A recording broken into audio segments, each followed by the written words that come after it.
ಎಲ್ಲರಿಗೂ ನಮಸ್ಕಾರ. ಫೈನಾನ್ಸ್ ಪ್ರಪಂಚಕ್ಕೆ ಸ್ವಾಗತ.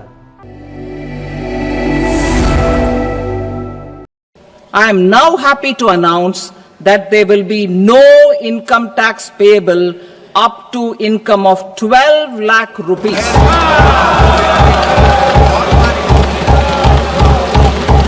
ಹಿಂದಿನ ವರ್ಷಗಳಲ್ಲಿ ನೀವು 1 ಲಕ್ಷ ರೂಪಾಯಿ ಸಂಬಳ ತಗೋತಿದ್ರೆ 30% ಟ್ಯಾಕ್ಸ್ ಕಟ್ಟಬೇಕಿತ್ತು. ಆದರೆ ಈ ವರ್ಷದಿಂದ ಆ ಟ್ಯಾಕ್ಸ್ 0 ಆಗಿದೆ. ನಿಮ್ಮ ಒಟ್ಟಾರೆ ಆದಾಯ 12 ಲಕ್ಷಕ್ಕಿಂತ ಕಮ್ಮಿ ಇದೆಯಾ? ಹಾಗಾದರೆ ಇನ್ಮೇಲಿಂದ ನೀವು ಇನ್ಕಮ್ ಟ್ಯಾಕ್ಸ್ ಕಟ್ಟಬೇಕಾಗಿಲ್ಲ. 12 ಲಕ್ಷ ಅಂದರೆ ಎಕ್ಸಾಕ್ಟ್ 12 ಲಕ್ಷ ಅಲ್ಲ, ಅದ್ರ ಜೊತೆಗೆ 75,000 ಸ್ಟ್ಯಾಂಡರ್ಡ್ ಡಿಡಕ್ಷನ್ ಸಹ ಅಪ್ಲೈ ಆಗುತ್ತೆ. ಅಂದರೆ ನಿಮ್ಮ ಒಟ್ಟಾರೆ ಆದಾಯ 12,75,000ವರೆಗೂ ಇದ್ದರೆ ನೀವು ಟ್ಯಾಕ್ಸ್ ಕಟ್ಟಬೇಕಾಗೇ ಇಲ್ಲ. ಇಯರ್ ಎಂಡಲ್ಲಿ ಇನ್ಶೂರೆನ್ಸಲ್ಲಿ ನಿಮಗೆ ಕಾಲ್ ಮಾಡಿ ಟ್ಯಾಕ್ಸ್ ಸೇವ್ ಮಾಡೋ ಪಾಲಿಸಿ ತಗೊಳ್ಳಿ ಅಂತಲೂ ಕೇಳಲ್ಲ. ರೆಂಟ್ ರೆಸೀಟ್ಸ್ನ ಟ್ಯಾಕ್ಸ್ ಉಳಿಸೋಕ್ಕೋಸ್ಕರ ಸೇವ್ ಮಾಡಬೇಕಾಗೂ ಇಲ್ಲ. ಹಾಗಾದರೆ ಇದು ಎಲ್ಲ ಸೋರ್ಸ್ ಆಫ್ ಇನ್ಕಮ್ಗೂ ಅಪ್ಲಿಕಬಲ್ಲ? ತಿಳಿಯೋಣ ಮುಂದಿನ ವಿಡಿಯೋದಲ್ಲಿ. ನಮಸ್ಕಾರ.